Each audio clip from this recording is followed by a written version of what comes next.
오늘 우리 교회에 하나님께서 주신 말씀을 같이 보겠습니다.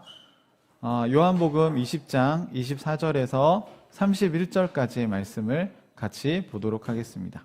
한번 같이 찾아볼까요? 신약성경 요한복음 20장 24절에서 31절까지의 말씀입니다.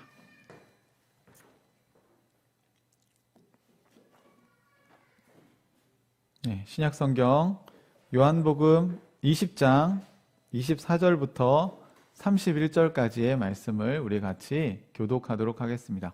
다 찾으셨나요? 네. 네, 아직 못 찾으셨다고요? 네, 저도 유튜브로 소통이 됐는데요. 예, 우리 같이 이제 몸은 떨어져 있지만 진짜 여기 같이 있다고 생각하시면서 교독하시면 좋겠어요. 우리가 지금 몸은 떨어져 있지만 하나님 앞에 함께 우리가 나와 있는 거니까 같이 여러분 성경을 교독해 주시면 좋겠습니다. 다 찾으셨죠? 네. 24절 제가 먼저 읽겠습니다. 12제자 가운데 하나로 쌍둥이라 불리는 도마는 예수께서 오셨을 때에 그들과 함께 있지 않았다. 다른 제자들이 그에게 우리는 주님을 보았소 하고 말하였으나 도마는 그들에게 나는 내 눈으로 그의 손에 있는 못자국을 보고 내 손가락을 그 못자국에 넣어보고 또 내 손을 그의 옆구리에 넣어보지 않고서는 믿지 못하겠소 하고 말하였다. 네. 여드레 뒤에 제자들이 다시 집안에 모여 있었는데 도마도 함께 있었다. 문이 잠겨 있었으나 예수께서 와서 그들 가운데로 들어서셔서 너희에게 평화가 있기를 하고 인사말을 하였다. 그리고 나서 도마에게 말씀하셨다. 내 손가락을 이리 내밀어서 내 손을 만져보고 내 손을 여 옆구리에 넣어보아라. 그래서 의심을 떨쳐버리고 도마가 예수께 대답하기를 나의 주님, 나의 하나님 하니 예수께서 도마에게 말씀하셨다. 너는 나를 보고 왔기 때문에 믿느냐? 나를 보지 않고도 믿는 사람은 복이 있다. 예수께서는 제자들 앞에서 이 책에 기록하지 않은 다른 표징도 많이 행하셨다. 그런데 여기에 이것이나마 기록한 목적은 여러분으로 하여금 예수가 그리스도요 하나님의 아들이심을 믿게 하고 또 그렇게 믿어서 그의 이름으로 생명을 얻게 하려는 것이다. 아멘. 예. 부활에 대해서 우리가 이야기할 때 직면하게 되는 또 하나의 문제는 의심인 것 같습니다. 그런데 여러분, 의심에는 두 가지 종류가 있어요. 자기가 어떤 모르는 내용을 잘 알고 싶어서 궁금해서 하는 질문이 있고요. 또 하나의 의심은 자기가 그 주제를 알고 싶어서 질문하는 게 아니고 그 상대방을 공격하기 위해서 의심하고 질문하는 경우가 있습니다. 보통 사람들이 여러분이 복음을 전하다 보면 그 하나님의 진리에 대해서 정말 궁금해서 질문하는 사람들이 있고요. 또 한 부류는 하나님에 대한 궁금증이 있는 건 아니고 기독교에 대해서 그냥 공격하기 위해서 질문을 하는 경우가 있습니다. 네, 괜찮아요. 네. 하나님께서 우리에게 주신 진리들이 이런 자연 법칙에 맞는 것도 있지만 어떤 경우는 초자연적인 내용들이 성경에 기록되어져 있잖아요. 그래서 이 질문에 대해 이런 부분들에 대해서 우리가 궁금해할 수 있죠. 그리고 우리가 다루려는 세계가 지난주에 그 사실에 대한 이야기를 제가 앞서 잠깐 말씀드렸지만 자연 현상이나 어떤 과학에서 다루려고 하는 오감으로 확인되는 그런 사실이 아니고 저희는 주관적 사실 중에 상호 주관적으로 확인되는 사실들, 예를 들어서 눈에 보이지 않지만 나는 우리 아이를 사랑해 라고 얘기했을 때 이게 사실입니까? 라고 물으면 그쵸, 사실이죠. 사실이지만 이걸 계량화하거나 아니면 관찰 가능하거나 그런 건 아니라는 거예요. 그러면 이건 어떻게 이게 사실인지 알게 되냐면 내가 주관적으로 사실이라고 말을 해도 상대방이 그것을 인정해 줘야 되는 것이죠. 그게 같이 일어나면 그건 상호주관적으로 사실이라고 인정하게 되는 겁니다. 역사적 사실이라고 하는 건요, 계속해서 반복해서 일어나는 게 아니라 어떤 순간에 한 번 일어난 것을 우리가 역사적 사실이라고 말씀드린다고 하셨습니다. 그래서 이순신 장군의 명량해전이 12척의 배로 왜군 133척을 침몰시켰다. 그럼 그것이 오늘날도 재현이 가능한가? 불가능하죠. 그거는 역사 속에 딱 한 번 있었던 일입니다. 하지만 상식적으로 우리가 이것을 받아들이기 상당히 어려운 이야기죠. 어떻게 그 당시에 12척의 배로 어떻게 133척의 배를 이길 수 있는가? 정말 기적적인 일이 아닐 수 없습니다. 하지만 우리는 그것을 거짓이라고 받아들이지 않죠. 그 이유는 그거에 대한 증언과 기록과 그것을 다 인정하는 합리적인 증거들이 있기 때문이라고 말씀드렸습니다. 마찬가지로 예수님의 부활도 예수님의 부활이 아니고서는 설명할 수 없는 많은 역사적인 일들이 그 다음에 계속해서 일어났다는 것입니다. 그러니까 인과관계를 생각할 때 예수님의 부활이 없었다면 제자들의 변화, 그리고 1세기의 교회가 확장되는 모습들, 또 예루살렘에 있었던 수많은 사람들이 부활하신 예수님에 대해서 증언하게 된 사실들, 그리고 그것이 수많은 사람들에게 전파되고 많은 사람들이 목숨 걸고 그 진실에 대해서 부인하지 않았다는 것, 이런 많은 것들을 설명하려면 예수님의 부활이 있었어야 하는 것이죠. 그런데 오늘 이런 의심을 가진 한 명의 제자를 우리가 만나게 됩니다. 우리가 도마라고 부르는 이 사람은요, 의심 많은 도마, 뭐 이렇게 많이 불리는데, 사실은 성경에 보면 의심을 딱 한 번 했죠. 네. 도마는 의심을 딱 한 번 했는데, 우리는 도마가 의심하는 사람으로 이제 대표적인 인물이 되어버렸습니다. 도마는 상당히 억울할 것 같다는 생각이 들어요. 도마가 한 의심은요, 제가 앞서 드린 두 가지 의심 중에 정말 믿고 싶지만 내가 이것이 아직 이해가 되지 않아서 하는 질문이라고 할 수 있습니다. 그래서 라브리라는 단체를 만든 프란시스 셰퍼는 honest question, 정직한 질문을 하면 honest answer, 정직한 대답을 얻을 수 있을 거라고 얘기를 합니다. 그런데 사람들은 정직한 질문을 하지 않아요. 그러니까 제가 아까 믿으려는 생각이 없이 하는 질문은 정직한 질문이 아니에요. 그러니까 정직한 질문을 해야 되는데 사람들은 예수님 부활이 사실이야? 라고 물었을 때 그럼 예수님의 부활이 사실이라는 게 어느 정도 증명이 되면 믿음으로 그것을 받아들일 거냐? 라고 했을 때 그럴 마음이 없는 거죠. 그 사람의 정직한 질문은 제가 이렇게 그런 사람들하고 대화를 하다가 부활이 사실이라는 거에 대해서 제가 합리적인 설명들을 해줘도 이 사람이 그것을 받아들이지 않는 것을 보고 그럼 지금 정말 이 사람이 궁금한 건 뭘까? 정말 이 사람의 어니스트 퀘스천, 정직한 질문은 뭘까? 그거는 저는 교회에서 상처받았어요. 교회에 다니는 사람들이 어떻게 나한테 이럴 수 있어요. 과거에 저는 교회 다니는 사람들이 거짓을 말하는 것을 많이 보았어요. 라는 질문을 하는 게 정직한 거죠.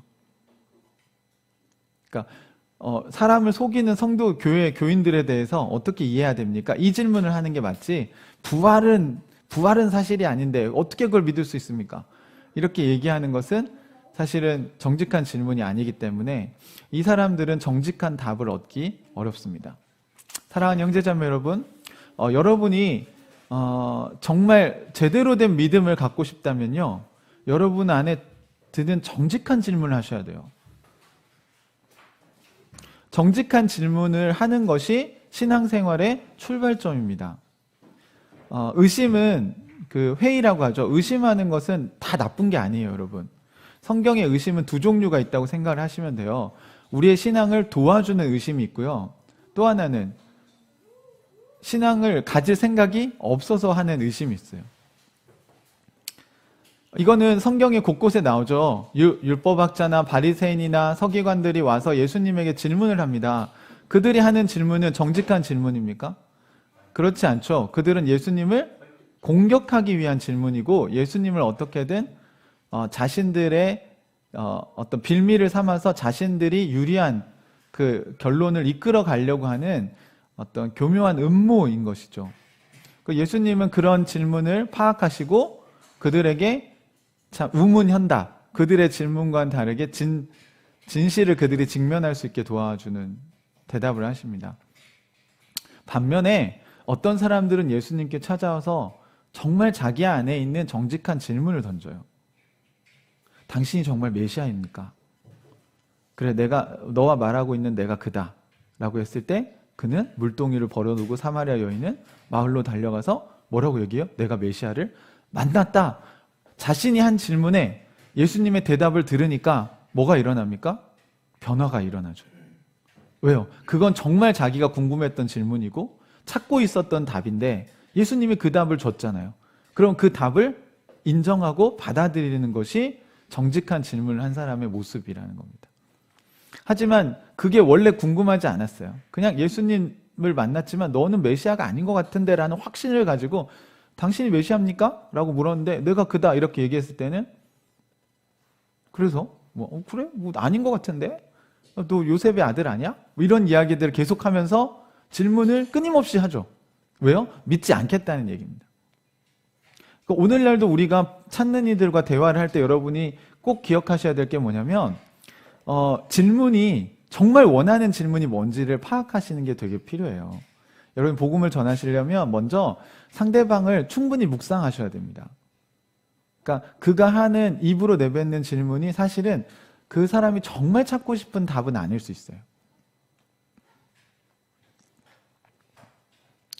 그래서 그 사람을 우리가 깊이 묵상하다 보면 이 사람은 인생의 고통에 대해서 하나님을 원망하고 있구나. 하나님이 살아계시다면 어떻게 내 인생이 이럴 수 있어? 라는 질문을 사실은 갖고 있는데 그걸 밖으로 드러내지 않는 거죠. 그러면서 교회 다니는 사람 다 똑같아. 하나님이 어디 있니? 이렇게 질문을 하는 게 그럼 진짜 하나님 어디 있는지 찾아주면 믿을 거야? 이게 아닌 거예요. 하나님은 선하시지 않아. 하나님은 공평하지 않아. 성경에 있는 하나님은 없어. 왜? 예수 믿는 사람도 그렇게 살지 않잖아. 라는 질문들이 자기 안에 이미 가득 차 있는데 그것을 다른 질문으로 표현한 것뿐입니다, 여러분. 이제 우리에게 적용해 본다면 제가 우리 성도들하고 원투원을 하다 보면 우리 하늘가족 식구들도 어떤 분은 정말 마음에 있는 그 정직한 질문, 진실한 질문을 하고요. 어떤 분들은 나눔을 하고 이야기를 하는데 저게 저 사람의 지금 삶이 전혀 반영되지 않은 이야기인데? 라는 생각을 하게 만드는 나눔도 있습니다. 제가 볼 때는 실제로는 지금 경제적인 문제로 고민하고 있고 또 어떤 사람들은 마음의 상처로 고민하고 있고 어떤 사람은 외로움에 직면하고 그걸 고민하고 있는 것 같은데 실제로 나눔은 저 괜찮아요. 잘 지내고 있어요. 말씀도 잘 묵상하고 있는데 올리지만 않는 것뿐이에요. 라고 얘기하면 여러분 도와줄 수가 없어요. 정직한 질문에 정직한 답을 얻을 수 있습니다, 여러분. 오늘 도마는 어쩌면 정직한 질문을 하고 있는 것 같아요. 도마는 무슨 이야기를 하는지 우리 한번 살펴볼까요? 24절에 12제자 가운데 하나로서 쌍둥이라 불리는 도마는 예수께서 오셨을 때에 그들과 함께 있지 않았어요. 이 상황을 지금 설명해 주고 있죠. 그러니까 오늘 이야기를 끌어가기 전에 요한은 어떤 상황이었는지를 우리에게 보여주겠어요. 여러분 말씀 묵상하실 때 제가 상황과 메시지를 보는 훈련을 계속 여러분에게 말씀드리고 있잖아요. 여기 보면 일단 상황을 설명하고 있죠. 12제자 중에 이제 도마라는 사람은 예수님은 부활하신 예수님이 오셨을 때 그 자리에 없었다라는 것입니다. 나중에 뒤에 가면 14절에 예수님이 그 바닷가에서 고기 잡고 있을 때 나타나신 게 세 번째라고 표현하고 있는데 실제로 횟수로 세 번인지 아니면 이제 충분히 나타나셨다는 뜻인지 두 가지 정도 생각할 수 있을 것 같은데요. 그렇다면 이거는 두 번째 예수님이 나타나신 거라고 할 수 있습니다. 첫 번째 예수님이 부활하신 예수님이 나타나셨을 때는 도마가 그 자리에 없었다라는 것입니다. 그리고 나서 25절에 다른 제자들이 그에게 부활에 대한 이야기를 하니까 도마가 이야기를 하는 거죠. 25절을 우리 같이 한번 읽어볼까요? 시작. 다른 제자들이 그에게 우리는 주님을 보았소 하고 말하였으나 도마는 그들에게 나는 내 눈으로 그의 손에 있는 못자국을 보고 내 손가락을 그 못자국에 넣어보고 또 내 손을 그의 옆구리에 넣어보지 않고서는 믿지 못하겠소 하고 말하였다. 예. 그러니까 다른 제자들이 이렇게 얘기했어요. 우리는 주님을 봤습니다. 라고 얘기하니까 도마 그 자리에 없었다고 얘기했잖아요. 자, 이런 상황일 때 우리는 어떻게 해야 되는가? 우리 교회에서 예배를 드렸는데 마침 그 주에 예배를 빠졌어요. 근데 그 주에 하나님의 강력한 성령의 역사가 나타나서 모든 사람들이 하나님을 깊이 경험했어요. 그리고 나서 다음 주에 어떤 사람이 왔을 때 그 교회에 오지 못했던 그 형제나 자매가 왔을 때 지난주 예배에서 우리는 하나님을 경험했다 라고 얘기할 수 있겠죠. 그때 이 사람이 내가 경험해보지 않고는 나는 그 말을 믿을 수가 없다 라고 지금 이야기를 하는 것입니다.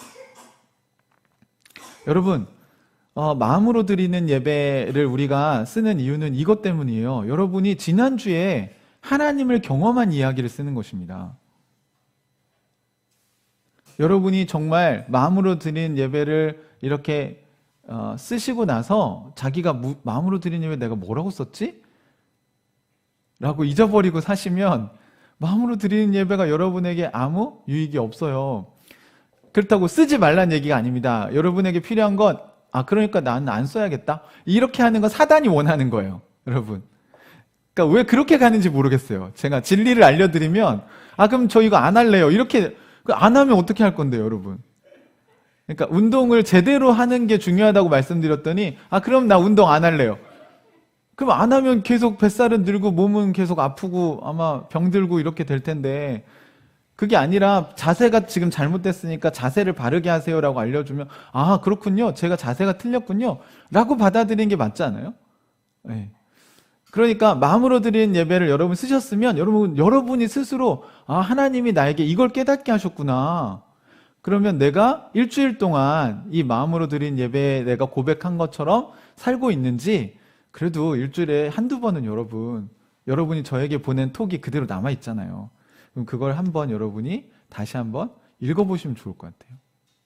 하나님 나에게 이런 메시지를 주셨구나. 맞아. 나 이번 주에는 부활하신 예수님과 소통하면서 살아야지. 그럼 말씀 묵상 해야지. 지난주엔 말씀 묵상을 3번 했는데 이번 주는 4번 해야지. 그러면 여러분이 체크가 가능하지 않습니까? 그러면 체크를 해보시면 내가 하나님의 말씀에 지금 순종하고 살고 있는지 아닌지를 쉽게 알 수 있습니다, 여러분. 무슨 말인지 이해되시죠? 네. 의사가 여러분에게 처방전을 줬는데 그리고 약도 줬어요. 그러면 내가 이걸 꾸준히 복용하고 있는지를 체크해야겠죠. 여러분 그걸 하루 종일 약을 복용하시나요? 아니잖아요. 딱 식후 하면 식후 3번. 그 마찬가지로 우리도 텐텐텐 하기로 했다. 그러면 아침, 점심, 저녁으로 내가 10분씩 이걸 하고 있는지 점검하시면 돼요. 텐텐텐이 어려우면 5라도. 그것도 어려우면 333이라도. 네. 여러분이 말씀을 여러분이 듣고 또는 말씀을 묵상하고 여러분이 하나님의 뜻을 깨달았을 때 그것을 내가 행함으로 완성해야 하나님 나라를 여러분이 누리게 되는 것입니다. 자, 그래서 여러분이 하나님을 경험한 것을 다른 사람들에게 이야기할 수 있어요. 나는 우리 교회 예배에서 너무 좋았다. 근데 뭐가 좋았을까요? 그거는 여러분의 마음을 제가 마사지해줘서 좋은 게 아닌 겁니다. 메시지는 마사지가 아니에요.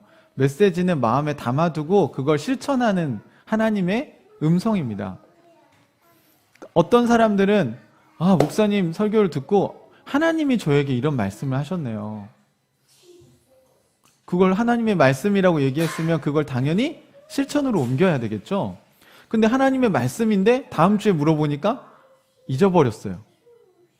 그러면 여러분 하나님의 말씀을 너무 우리가 무시하거나 너무 쉽게 생각하는 거 아닙니까?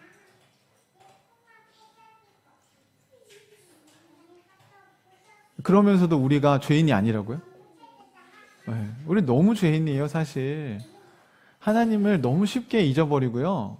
말로는 하나님의 은혜라고 얘기해놓고 실제로는 하나님께 감사하지 않아요. 네. 하나님으로부터 주어진 거라고 말로만 하는 게 아니라 실제 그렇게 생각을 해야 감사를 하고 나눌 수 있는 겁니다. 그런데 이게 내 거라고 생각하니까 못 나누죠. 그걸 쥐고 놓을 수가 없는 거예요. 오늘 이 도마가 하는 의심에 몇 가지 특징이 있어요. 첫 번째, 제자들과 함께 있지 않았던 건 뭐 어쩔 수 없죠. 그렇죠? 그렇지만 제자들이 한 말을 믿지 않는 건 그건 도마의 선택이죠. 제자의 말을 믿지 않는다는 건 도마가 제자들에 대해서 신뢰하지 않는다는 얘기입니다.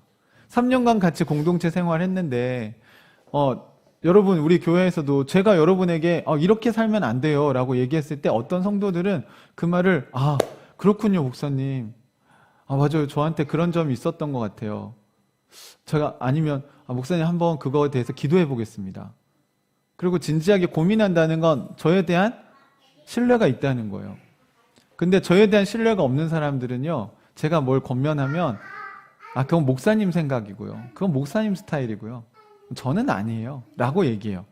그러니까 이게 시간이 지나면서 우리 교회 성도들과 저의 관계를 측정할 수 있는 척도가 되죠. 그러니까 설교를 들을 때도 마찬가지입니다. 여러분이 그냥 형식적으로 예배를 드리는 거 아무 의미가 없어요, 여러분. 오늘 왜 하나님 나에게 도마의 이 메시지를 주셨을까? 저는 우리 교회에 이 메시지를 주셨다고 믿어요. 그러니까 우리 교회 성도들에게 이 메시지가 필요하다고 생각했기 때문에 하나님이 저에게 이것을 설교하게 하셨다고 믿습니다. 누군가는 지금 마음속에 의심이 있는데 그걸 정직하게 드러내지 않고 있어요. 지난주에 죽음에서 생명으로 설교를 여러분에게 전했는데 사실은 자기가 믿음이 없는 상태인데, 어쩌면 하나님과 소통이 안 되는 죽은 신앙인데 정직하게 얘기하지 않고 있는지도 모릅니다, 여러분.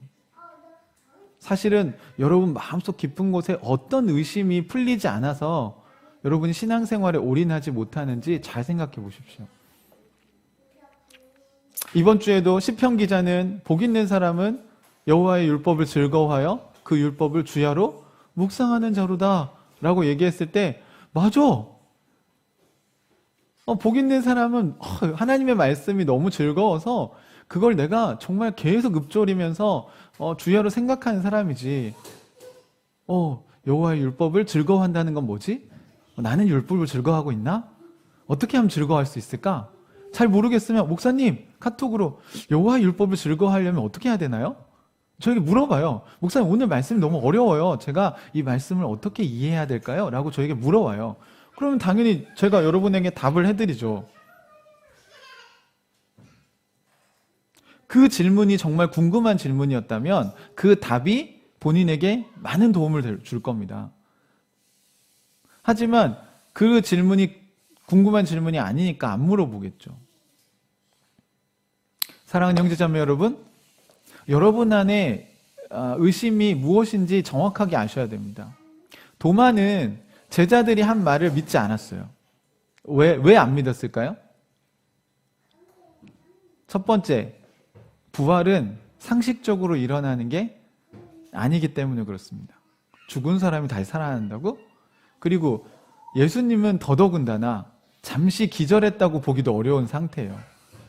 제자들이 다 알잖아요. 십자가의 형이라는 게 뭡니까? 십자가에 달릴 때까지 정말 그 사람을 정말 너덜너덜하게 만들어서 마지막에 십자가에 못 박습니다. 물론 십자가도 죽기 직전까지 최악의 고통을 느끼게 하는 최악의 형벌 장소인데, 과정도 여러분이 이미 좀 아시겠지만 그 채찍에 막 쇠조각이나 뼈조각을 박아서 채찍질을 하면 살점이 뜯겨나가는 정말 끔찍한 형벌이에요. 게다가 예수님의 이 손과 발에 못을 박지 않았습니까? 그래서 여러분이 잘 아셔야 되는 건 손바닥에 자꾸 못을 박았다고 생각하는데요. 그렇지 않아요, 여러분. 손바닥에 못을 박으면 찢어집니다. 그래서 몸을 지탱할 수 없어요. 그래서 여기 뼈 있잖아요. 손목에 여기다 박아요. 그래야 이게 지탱이 돼요. 그러니까 사실은 이제 성화나 이런 거에 여기다가 상처를 내면 안 되고 여기에 있는 상처를 이제 보여주는 예수님의 모습을 그려야 되는데 여기하고 그렇게 해서 이제 못을 박아서 죽인 걸 알고 있잖아요. 그 다음에 이 죽었는지 확인하려고 로마의 군사가 여기 갈비뼈 아래쪽 옆구리를 이렇게 여기 이제 살 있는 곳을 창으로 찔러서 이렇게 확 이렇게 그으면 창자가 다 쏟아져 나오죠. 네. 그 이거 살았어요, 죽었어요? 네. 만약에 살아 있었다고 해도 그 상태로 동굴에 넣어놓으면 어떻게 될까요? 네. 여기 배를 여러분 창자가 찌끔만 터져도요 사람 죽습니다. 몇 시간 안에 죽어요. 그래서 복막염으로 가지 않게 하려고 엄청 급한 수술을 해요. 그러니까 칼에 찔리면 그게 무서운 게 아니고요. 창자가 찢어지는 게 무서운 거예요. 근데 로마의 병사가 확인 사살할 때 뭐 이렇게 살짝 찔러봤을까요? 이렇게? 이렇게 촉 찔러보고 죽었네 이렇게 했을까요? 아니에요, 여러분. 그 로마의 병사들은요 살인의 전문가들입니다. 사람이 죽었는지 확인 사살을 하는 사람들이에요. 지금은 확인 사살할 때 어떠합니까? 총으로 머리에다 하잖아요. 왜요? 확실하니까. 그러면 창으로 그 당시엔 창이나 칼로 했으니까 찔러서 확실하게 할 수 있는데 어디예요? 여기는 안 되잖아요. 창으로 찔러서 이게 들어가지 않잖아요. 딱 여기죠. 뼈가 없는 이 옆구리, 배 여기를 찔러서 확 그으면 이제 창자가 쏟아져 나오니까 이건 확실히 죽은 거죠. 여러분이 의학적으로 아시는지 모르겠지만 배 안에는요 창자가요 굉장히 이렇게 꽉 잡혀 있습니다. 그래서 이게 틈이 생기면 바로 쏟아져 나와요. 마치 풍선 안에 물을 꽉 채워놓은 것처럼 조금만 딱 그어도요 물이 쫙 뿜어져 나오는 것처럼 우리 복강 내에는 이 창자 장기들이 이렇게 들어가 있어요. 그리고 물과 피가 쏟아졌다는 표현은 누가복음에만 나오는데요. 누가는 직업이 의사예요. 그러니까 그냥 쓴 게 아니에요. 다른 사람들이 봤을 때와 이게 다른 거예요. 피가 쏟아져야 되는데 왜 약간 물과 피가 쏟아지지? 그게 나중에 의학적으로 봤을 때 심장이 파열됐을 때 사람의 몸에서 실제로 물과 피가 분리되는 일이 일어난다고 합니다. 그러면 여러분 심장이 파열됐다면 그 죽은 게 확실한 거고 그렇지 않았다고 해도 물리적으로 옆구리에 창을 대서 찔렀으니까 이건 죽은 게 확실하죠. 그래서 도마는 굉장히 합리적인 근거를 들어서 자신의 의심이 굉장히 상식적이고 합리적이란 이야기를 합니다. 뭐예요? 손에 못자국에 내가 손을 넣어보지 않고는 하고 옆구리에 창자국에 손을 넣어보지 않고는 이 두 가지를 얘기하죠.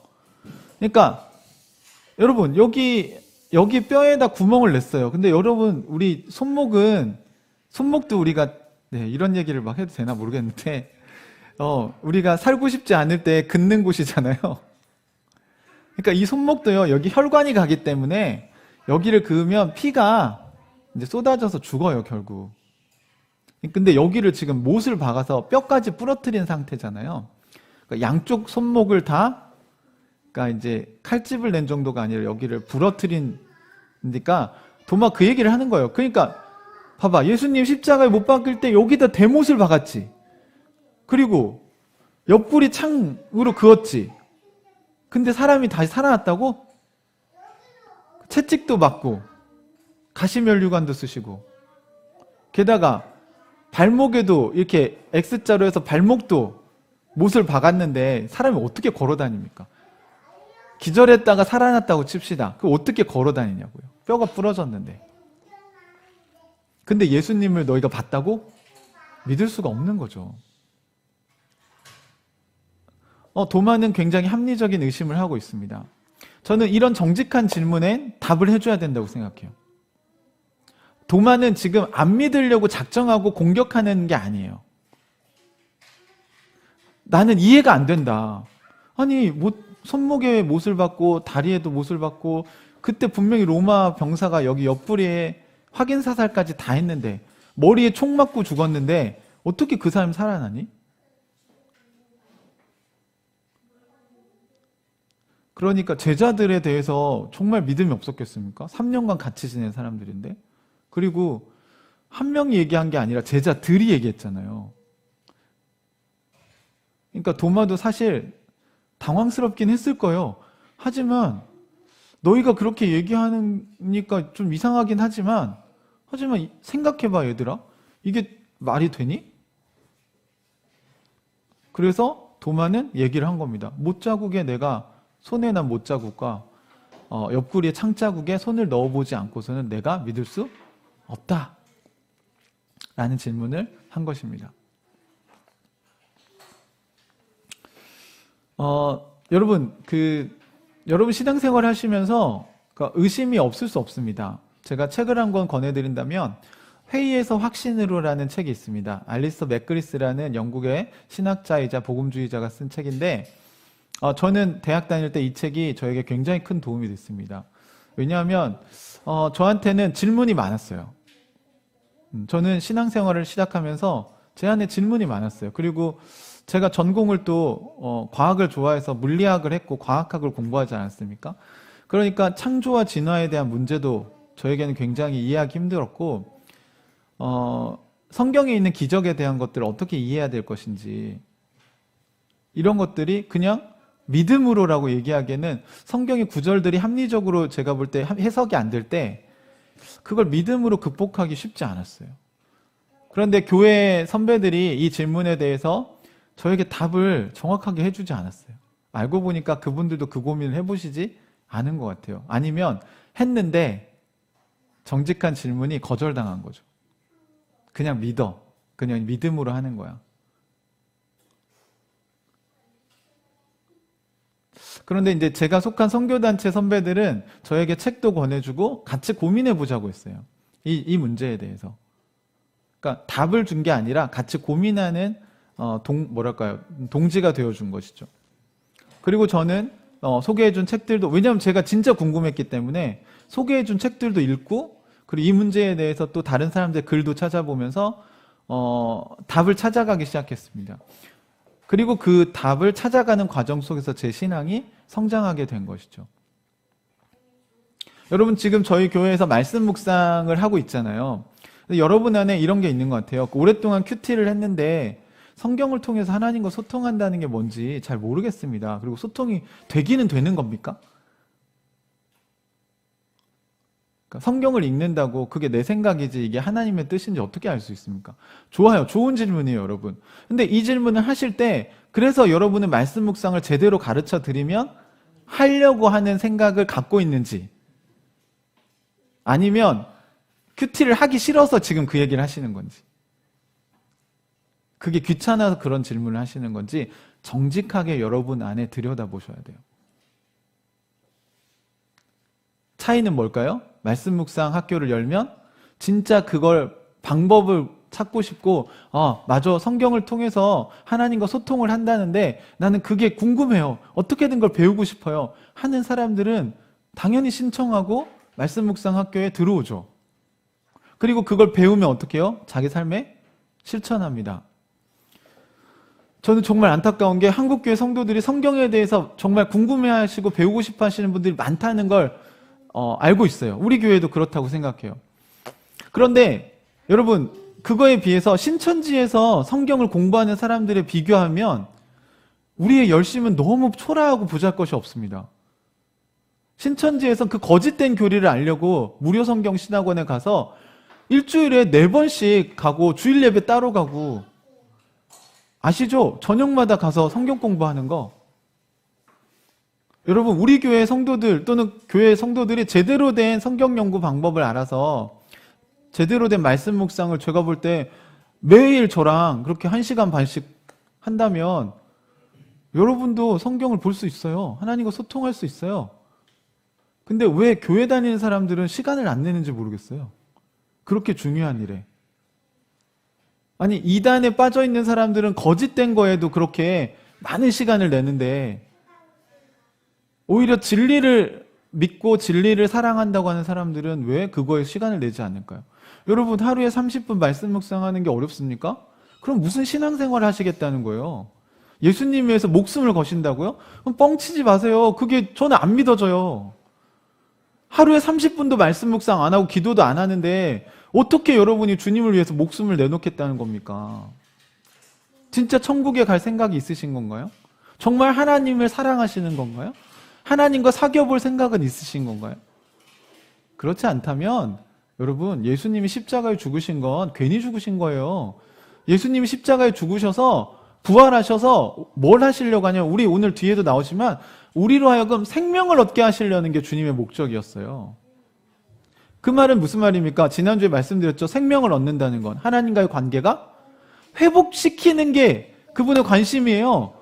다시 말하면 이 사람, 인간과 하나님과의 관계가 지금 깨어졌어요. 인간은 하나님에게 등을 돌렸고 하나님은 인간에게 등을 돌렸어요. 서로 얼굴을 돌린 상태인데 그걸 화해시키려고 예수님이 오셨단 말이죠. 그럼 예수님이 십자가에 죽으신 이유는 이 둘의 관계를 회복해서 이제 서로 전화도 하고 서로 만나서 밥도 먹고 같이 예배를 하는 게 뭡니까? 하나님을 즐거워해서 우리가 하나님, 주님 우리에게 말씀을 주십시오. 우리가 주님의 뜻대로 살기를 원합니다. 그래서 공동체가 같이 모여서 말씀을 듣는 시간 아닙니까? 그러면서 우리가 기뻐서 하나님께 찬양도 드리고, 그리고 마음으로 드린 예배, 하나님 이런 말씀 주셨으니까 또 반응하고. 그러니까 예배는 여러분, 우리가 처음에 찬양을 시작하잖아요. 그러니까 하나님께 우리가 한 주 동안 드렸던 은혜를 찬양으로 같이 노래로 하나님께 고백하는 거예요. 역시 세상 신을 버리고 하나님께 돌아와 살아계신 그 주님을 내가 누리게 되었다. 이 하나님 나라를 누리게 되니까 얼마나 감사한가. 이거를 우리가 고백하는 겁니다. 그럼 여러분이 일주일 동안 하나님 나라를 누린 은혜가 있어야죠. 그 주님과 소통하는 삶이 있었어서 그게 너무 감사해서 하나님께 찬양을 드려요. 주 이름 찬양해. 왜 찬양하시는 거예요? 주 이름을. 주님이 너무 좋아서 찬양하는 거잖아요. 지난 한 주간도 저는 주님이 일하시는 걸 경험했어요. 제가 간증할 게 되게 많아요. 근데 그거를 다 못하니까 주 이름 찬양해 할 때 막 너무 신나죠. 멜로디가 신나서 그런 게 아니고 인도자가 잘하기 때문이 아니라 그냥 저는 주 이름을 찬양하는 게 좋아요. 진짜 광야에서도 나를 인도하시는 주님, 거칠은 광야에도 주님 찬양해. 주님 찬양해. 왕께 만세. 우리 콘서트에서만 할 게 아니라 왕께 만세하고 막 하나님께 막 이렇게 해야 되는 게 맞지 않겠어요? 제가 아까 찬양할 때 민서가 옆에 있었는데 제가 왕께 만세 이렇게 하니까 민서가 만세를 따라하더니, 그러니까 만세를 한다는 건 예수님이 뭔가 좋은 일을 하셨어. 그러니까 우리가 만세를 하는 거야. 자기가 저한테 막 설명을 하는 거예요. 그 말이 맞죠? 아이가 볼 때 만세는 언제 하는 거예요? 진짜 신나고 그게 좋은 일을 했으니까 그 사람에 대해서 표현하는 게 만세잖아요. 제가 깜짝 놀랐어요. 그 만세의 의미를 얘는 상식적으로 알고 있는 거예요. 그래서 제가 예수님이 하신 일 때문에 우리가 만세하는 거다. 여러분 어떠세요? 예수님이 하신 일을 생각하면 막 만세가 나오십니까? 만세, 하나님 나라를 이 땅에 끌고 오셔가지고 이 땅에서 하나님 나라를 시작하셨어. 우리도 하나님 나라 백성이 되게 하셨어. 왕께 만세. 또 이번 한 주 동안 살면서 하나님의 말씀이 나를 이끌고 왔어. 내가 고민하고 있던 문제들의 하나님의 뜻을 알게 되었어. 그 주님과 소통이 일어나서 왕께 만세라고 우리가 하나님께 먼저 찬양을 드리면 하나님이 우리에게 그 화답으로 말씀을 주시는 거예요. 그럼 이 말씀을 지금 듣고 계시잖아요. 그럼 이 말씀을 듣고 마음으로 드린 예배는 뭡니까? 다시 우리가 답장을 보내는 거예요. 도마를 요한이 기록해서 남겨준 이 기록을 통해 하나님께서 우리에게 어떤 메시지를 전하려고 하셨을까? 도마의 의심을 예수님은 어떻게 다루고 계시는가를 보려고 하는 것입니다.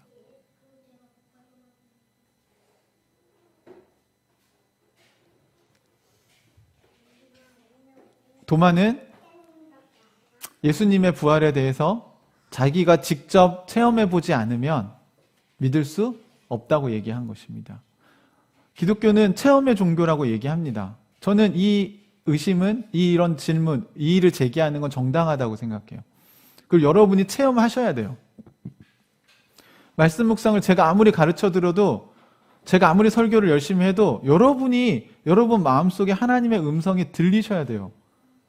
그래서 저는 이런 고백을 듣기를 원해요. 여러분이 내가 못자국에 손을 넣어 보았다. 창자국에 손을 넣어 보았다.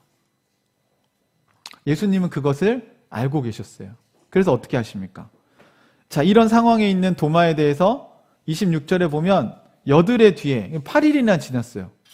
그러니까 도마와 제자들 간에 한 일주일, 8일 동안 뭔가 계속 얘기를 했겠죠. 아니 진짜 봤다니까? 아 이게 말이 되냐? 아마 싸우기도 했을지도 모르겠어요. 야 도마야 너만 없었어. 너 근데 예수님 진짜로 살아나셨어. 이 얘기를 막 했겠죠 서로.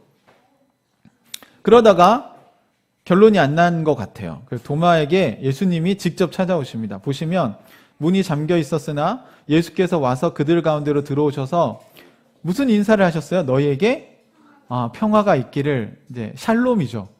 샬롬 하고 인사를 하신 거예요. 평화가 있기를. 저는 이 인사말이 그냥 하신 게 아니라고 생각해요. 지금 마음에 평안이 없는 사람이 누구예요? 도마죠. 네. 지금 여기는 도마 때문에 쓴 거예요, 요한이.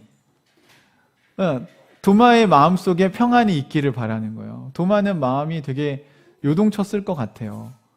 자기가 생각할 때는 받아들이기 어려운데 자꾸 제자들은 예수님을 봤다고 얘기하고, 그리고 무덤도 비었다고 하고, 여자들도 와서 봤다고 얘기하고, 지난 7일 동안 부활의 증인들을 만나면서 나만 못 믿겠는 거야. 나만 이상해. 그러니까 이게 공동체의 힘이기도 하죠. 여러분, 왜 우리가 교회라는 이름으로 모이냐면, 여기 오면요, 나만 자기 중심성으로 살아야 된다고 얘기하고 다른 사람들은 다 하나님 중심으로 살아야 된다고 얘기하는 거예요. 또 말씀 묵상으로 은혜 받고 있는 사람들 여러분 만나보십시오. 우리 교회 성도들 중에 지금 말씀 묵상 열심히 하시는 분들 많거든요. 만나보세요. 그러면 나는 말씀 묵상 안 하고 사는데 그 사람들 말씀 묵상 하면서 살아요. 그러면 뭐라고 얘기할 거예요? 야 이거 해봐라. 하나님이 나에게 말씀하시는 걸 나는 경험했다. 나는 아무리 성경을 봐도 그거 모르겠는데? 근데 또 다른 사람이 그렇게 얘기하고 또 다른 사람이 그렇게 얘기하고. 그러면 여러분이 이게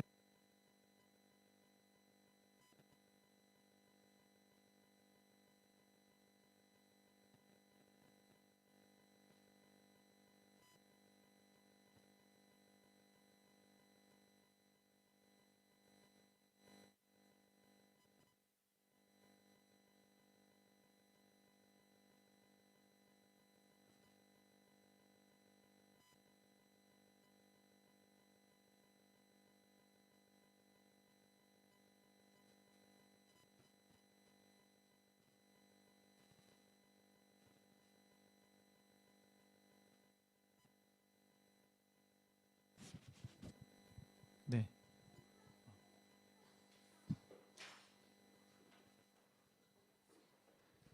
네. 마이크 테스트. 잘 들리나요? 잘 들리세요? 네. 소리가 어디서부터 끊어졌는지 모르겠습니다. 네. 이게 줌이면 바로 이렇게 소통을 했을 텐데 어디까지 들으셨어요, 여러분? 단톡방에 한번 올려줘 보세요. 네. 그래요? 1분밖에 안 됐군요. 네네네. 이제 잘 들리시나요? 잘 들리십니까? 네. 네, 그래서 도마가 그런 고민에 빠져 있는 거죠. 왜냐하면 다른 제자들은 예수님을 봤다고 얘기하고 어떤 제자들은 다른 제자들, 여자들 이런 사람 자꾸 부활에 대한 이야기를 하니까 도마 안에는 그런 합리적인 이제 회의가 생기기 시작했겠죠. 진짜 부활하셨나? 아닌가? 그런 사람들에게 예수님 평화를 인사를 전해요. 평안해라. 여러분 그런 어떤 고민이 드시면요, 여러분 그때가 바로 여러분이 정직한 질문을 하실 수 있는 시기입니다. 맞죠? 여러분 그거를 그냥 묻어두지 마세요. 답을 찾으시려고 그래도 애를 써보십시오. 정말 하나님이 살아계신다면 하나님을 제가 만날 수 있게 해주십시오 라고 여러분 찾으세요. 성경에 분명히 이렇게 얘기하고 있습니다. 찾으라. 그러면 찾을 것이요. 두드려라. 그럼 열릴 것이고. 너희들이 구하면 만날 거라고 얘기했고요. 하나님은 성경 곳곳에서 나를 찾는 이들이 나를 만날 것이라고 얘기하셨어요. 믿으십니까? 아니 우리는 성경에 기록된 신을 믿으려고 하는 건데 성경에 기록된 신, 즉 하나님께서 나를 찾은 자는 반드시 나를 만날 거라고 얘기를 하셨어요, 여러분. 그럼 우리가 못 만나는 건 그분을 찾아가지 않았기 때문이에요. 제가 여러분에게 주소를 알려드려도 안 찾아가시면 못 만나는 게 맞죠. 만약에 열심히 찾았는데 못 만났다. 그러면 이제 여러분이 어딜 찾아가셨는지 방법에 대해 생각해 보셔야 돼요. 여러분이 그동안 말씀 묵상을 자기 소견에 옳은 대로 하셨다면 당연히 못 만나죠. 그냥 아무렇게나 찾는다고 만나집니까? 여러분, 예를 들어서 여러분 서울에 살고 있는 사람 만나러 가야 되는데 부산으로 열심히 가면 만나지나요? 저는 열심히 차를 운전해서 갔습니다. 제가 기름값 들여서 시간 들여서 막 몇 시간씩 운전해서 갔습니다. 하지만 여러분 서울로 안 가면 못 만나는 거예요. 하나님도 애타게 기다리고 계시고 여러분대로 하나님을 찾고 있는데 연결이 안 돼 있어요. 그러니까 성경을 보는데 어떻게 봐야 되는지를 몰라서 성경을 모르고 있고 기도를 하는데 기도를 어떻게 해야 되는지 모르니까 소통을 못 하고 있어요. 여러분 그거 알려주려고 제가 여기 있는 거잖아요. 사랑하는 형제자매 여러분, 헬스장 가서 여러분이 하고 싶은 대로 운동하실 수도 있어요. 그러다가 몸이 망가지실 수도 있어요, 여러분. 나는 헬스장을 매일 가고 매일 열심히 운동하는데 왜 나는 무릎이 나가고 막 허리가 나갈까? 왜요? 바른 자세로 하지 않기 때문이에요. 여러분 겸손하게 옆에 있는 트레이너에게 도움을 요청하세요. 그거 돈 드는 일도 아닌데. 사랑하는 형제자매 여러분, 저는 얼마든지 여러분을 도와드릴 준비가 되어 있습니다.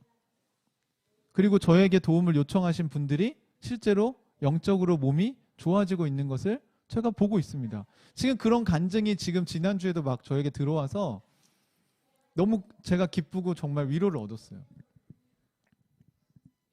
이제 하나님과 소통한다는 게 뭔지 다 아는구나. 그리고 이제 제 기도 제목도 나누고 같이 또 저도 조언을 들을 수 있는 동지들이 생기니까 이게 공동체고 이게 교회죠. 왜? 그리스도가 머리고 그리스도랑 이게 연결이 돼서 소통이 일어나는 게 교회니까.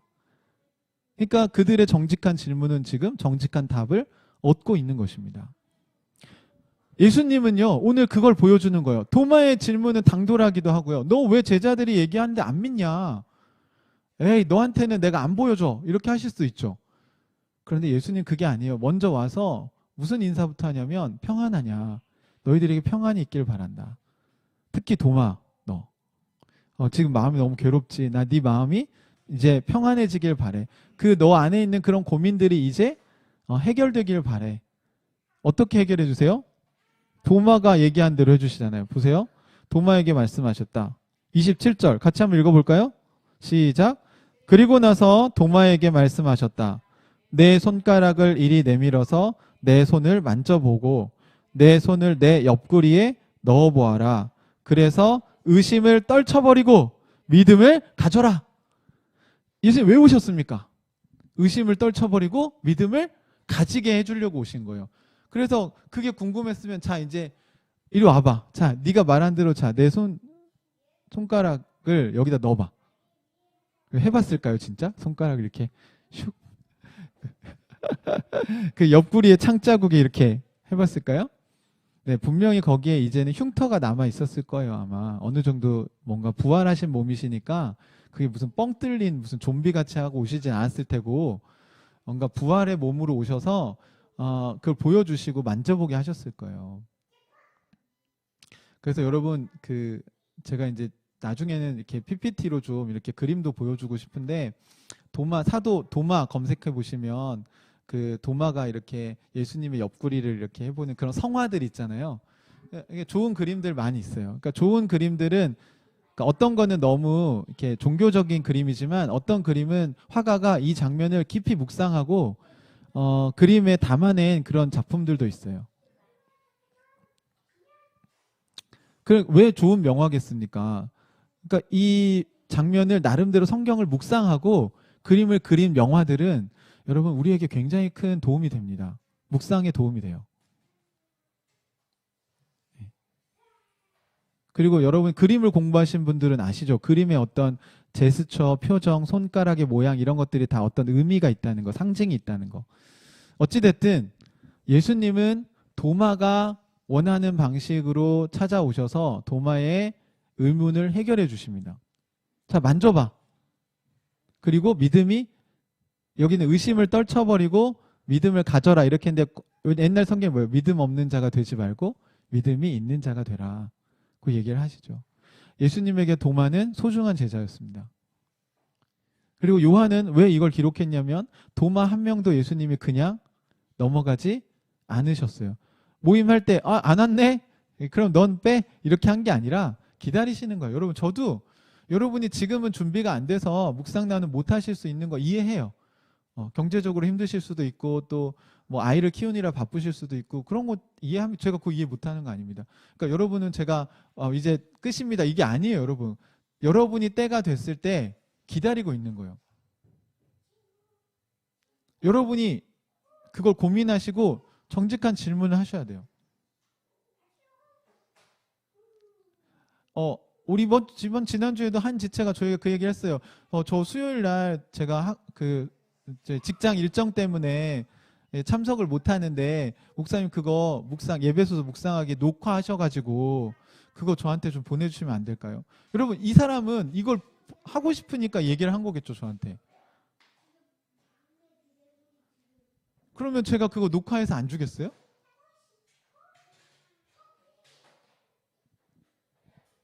사랑하는 형제자매 여러분, 여러분이 하나님을 찾으셔야 돼요. 여러분은 하나님과 소통하기 위해서 어떤 코스트를 지불하고 계십니까? 진짜 여러분이 열심을 내야 될 건요, 뭐 구제도 좋고요, 남을 돕는 것도 좋아요. 그런데 하나님과 소통하시면서 그걸 하셔야 돼요. 그럼 진짜 해야 될 건 뭔지 아세요? 하나님 말씀이 여러분 안에 확신으로 들어가야 돼요. 이건가? 아닌가? 이게 하나님 나에게 주신 말씀인가? 아닌가? 그럼 어떻게 행합니까, 여러분? 그 상황에서 여러분 안에 마음에 평안이 임하는 건 확신이 생길 때입니다. 아, 하나님 나에게 이 얘기를 하셨구나. 성경에 기록된 글자가, 그 문자가 나에게 살아있는 말씀, 레마로 들어와서 아, 이건 나한테 하시는 얘기야. 하나님이 지금 이건 나한테 하시는 얘기야. 라고 들려오는 순간이 여러분, 하나님이 여러분에게 찾아오신 순간입니다. 예수님은 도마를 찾아가셔서 의심을 떨쳐버리고 믿음을 가질 수 있게 체험을 허락하셨어요. 체험이 필요하시다면 기도하세요. 하나님 여러분에게 체험하게 하실 것입니다. 아니면 꿈에라도 나타나서 여러분에게 얘기하실 거예요. 그런 간증들 많잖아요, 여러분. 그게 여러분에게 필요하시다면 나는 그래야 믿겠다. 그렇다면 그렇게 기도하십시오. 저는 주님이 여러분의 눈높이에 맞춰서 역사하실 거라고 믿습니다. 근데 하지도 않으면서, 찾지도 않으면서 주님은 없다고 그렇게 얘기하지 마십시오. 예배 별거 아니다 이렇게 얘기하지 마세요. 저에게 예배는 너무 소중한 시간이고요, 율법이 아니라 축복입니다. 예배를 일주일에 한 6번 드렸으면 좋겠어요. 제가 아니요, 제가 설교 안 해도 돼요. 다른 사람들이 설교하는 게 더 좋아요. 네. 저 요즘에 차에서 계속 다른 목사님들, 좋은 목사님들 설교를 듣고 있거든요. 너무 좋아요. 하나님에 대한 깊이와 넓이가 저에게 더 생기는 것 같아서, 그리고 그걸 듣다 보면 하나님이 저에게 하시는 메시지들이 이렇게 딱 들어올 때 있잖아요. 너무 하나님이 나를 사랑하시니까 나에게 저걸 얘기해 주시는구나. 너무 좋죠. 아니 그게 어떻게 안 좋습니까? 그거 없이 어떻게 삽니까? 그 재미로 사는 건데. 사랑하는 형제자매 여러분, 그리고 나서 예수님이 도마에게 이런 얘기를 하세요. 도마가 먼저 28절에 이렇게 얘기하죠. 도마가 예수께 대답하기를 뭐라고 얘기했어요? 나의 주님, 나의 하나님. 그러니까 도마가 반응을 보였죠. 이제 도마가 더 이상 의심을 하지 않죠. 그러니까 이게 정직한 질문이라는 거예요. 그러니까 답이 오니까 어떻게 해요? 삶을 바꾸잖아요. 아, 맞네요. 부활하신 주님 맞네요. 주님 부활하셨네요. 제가 생각할 때는 그건 불가능하다고 생각했는데 맞네. 예수님 살아계시네. 라고 고백을 한 겁니다. 맞습니다. 나의 주님이시고 나의 하나님이십니다. 그러고 나서 도마는 여러분 전승에 의하면 어디로 가서 복음을 전했다고 하는지 혹시 아십니까? 바울은 유럽 쪽으로 갔지만 도마는 아시아 쪽으로 가서 시리아 거쳐서 인도의 남부에 있는 첸나이라는 지역까지 도마가 간 걸로 이렇게 전해지고요. 그 첸나이에 가면 도마 기념교회가 있습니다. 인도에. 예. 영화 형제가 가봤답니다. 여기 증인이 있네요. 저는 사진으로밖에 못 봤는데 그 도마 산도 있고요. 거기 가면 거기에 석비에 팔라비어로 1547년에 쓰여진 석비에 이런 글이 있대요. 메시아와 높으신 신과 성령을 믿는 사람은 십자가에 달리신 구주의 은혜로 죄의 용서를 받을 것이다. 이 메시지를 누가 전한 거예요? 예, AD 60년경에 도마가 거기 가서 복음을 전하고 시리아 지역, 아시아 지역의 최초의 교회를 세운 사람이 도마라고 합니다. 예, 이게 서양 세계사가 이제 유럽 중심으로 가다 보니까 우리는 바울이 아시아로 왔어야 되는데 뭐 이런 얘기 많이 하잖아요. 보면 아시아로 온 제자가 있어요. 누구예요? 도마. 도마는 자기의 인생을 이렇게 여기에 쏟아부었고 AD 72년경에 그 바리문 교도, 지금의 브라만교의 전신이었던 그 바리문 교도들에 의해서 창에 찔려 순교를 당한 것으로 전해집니다. 도마는 더 이상 의심하는 제자가 아닙니다. 네, 사랑하는 지점 여러분, 도마의 삶을 볼 때 우리에게 이 부활을 주님께서 주신 이유는 이 생명을 가지고 하나님과 소통하며 살아가고 하나님 나라 백성으로 살아갈 수 있는 길을 여신 것입니다. 여러분이 진짜 부활하신 주님을 만났다면, 더 이상 여러분 그걸 의심하지 않는다면 여러분 이런 논리적 규결에 도달해야 합니다. 인간이 다시 살아났다고? 그래서 하늘로 올라갔어? 그럼 신이네? 그러면 하나님의 아들이 맞네. 그럼 더 이상 그게 의심이 안 되고 확신이 됐다면 그러면 나는 예수님 말씀하신 대로 사는 게 당연한 거네. 예수님 말씀에 토를 다는 게 아니라 예수님 말씀을 묵상하고 그 말씀대로 내 삶의 모든 질서를 바꾸는 게 맞겠구나 라고 해야 되는 게 정상적인 생각이라는 것이죠. 그래서 요한은 이렇게 썼어요. 31절을 보시면 같이 한번 볼까요? 그런데 여기에 이것이나마 기록한 목적은, 그러니까 다시 한번 여기는 뭐예요? 요한복음에 여기 있는 많은 표징들을 많이 썼는데 지금 도마 이야기를 쓰고 마지막으로 이 결론을 맺고 있어요. 이것이나마 기록한 목적은 뭐예요? 여러분으로 하여금 예수가 그리스도요 하나님의 아들이심을 믿게 하고, 맞죠? 부활에 대해서 더 이상 여러분이 의심할 필요가 없고 예수님 진짜 하나님의 아들이네, 신이네, 그걸 믿게 하고 또 그렇게 믿어서 그의 이름으로 생명을 얻게 하려는 것이라고 얘기했어요. 그러니까 그 믿음은 결국 뭘 하려고 하는 거예요? 네, 생명을 얻게 하려고 하는 겁니다. 여러분, 예수님은 하나님의 아들이십니다. 그걸 믿었어요. 그럼 거기서 끝이 아니라 그 믿음을 준 이유가 뭐예요? 여러분으로 하여금 생명을 얻게 해서 살아나서, 지난주에 설교와 연결시켜 보세요. 죽은 자가 아니라 생명을 얻은 자가 되어서 누구랑? 하나님과의 관계에서 생명을 얻었기 때문에 그분하고 소통하면서 살 수 있게 되었다는 것입니다. 그러니까 여러분은 하나님하고 소통을 할 수 있습니까? 없습니까? 있는 존재가 되었다는 것입니다. 믿으십니까? 네. 그거예요, 여러분. 우리는 누굽니까? 우리는 도마처럼 이 땅에 하나님의 복음을 흘러가게 할 수 있는 증인들입니다. 우리는 하나님과 소통하면서 하나님의 뜻을 전하는 사람들입니다. 저는 여러분의 인생에도 도마의 기념교회가 생긴 것처럼 여러분의 인생의 마지막 자리에 거기에 하나님의 부활의 메시지가 새겨지고 하나님과 관계가 단절된 많은 사람들이 여러분을 보고 하나님께로 돌아오는 일들이 일어나기를 주님의 이름으로 축복합니다. 이번 한 주간 여러분 안에 있는 정직한 질문에 대면하시고요. 그리고 정직한 답을 찾으셨으면 좋겠습니다. 그 진실한 답으로 인해서 여러분의 인생이 여러분의 신앙이 우리가 한 단계 더 성숙하게 되는 그런 한 주가 되기를 주님으로 축복합니다. 우리 같이 기도하겠습니다. 여러분 안에 혹시 하나님에 대한 의심이 뿌리 깊게 자리 잡고 있지는 않으세요? 어쩌면 여러분이 하나님 나라 백성으로 걸어가고 살아가려고 하는데 여러분의 믿음이 계속 흔들리고 있지 않습니까? 그렇다면 여러분 안에 뭔가 해결되지 않은 질문이 있기 때문은 아닐까 한번 돌아보십시오. 이제 더 이상 나에게 의심과 질문이 없다면 여러분은 자신 있게 확신을 가지고 걸어 나가실 수 있게 될 것입니다. 그 확신이 우리에게 있는가? 우리는 부활의 증인인가? 이제 확신이 있다면 여러분 우리 걸어갑시다.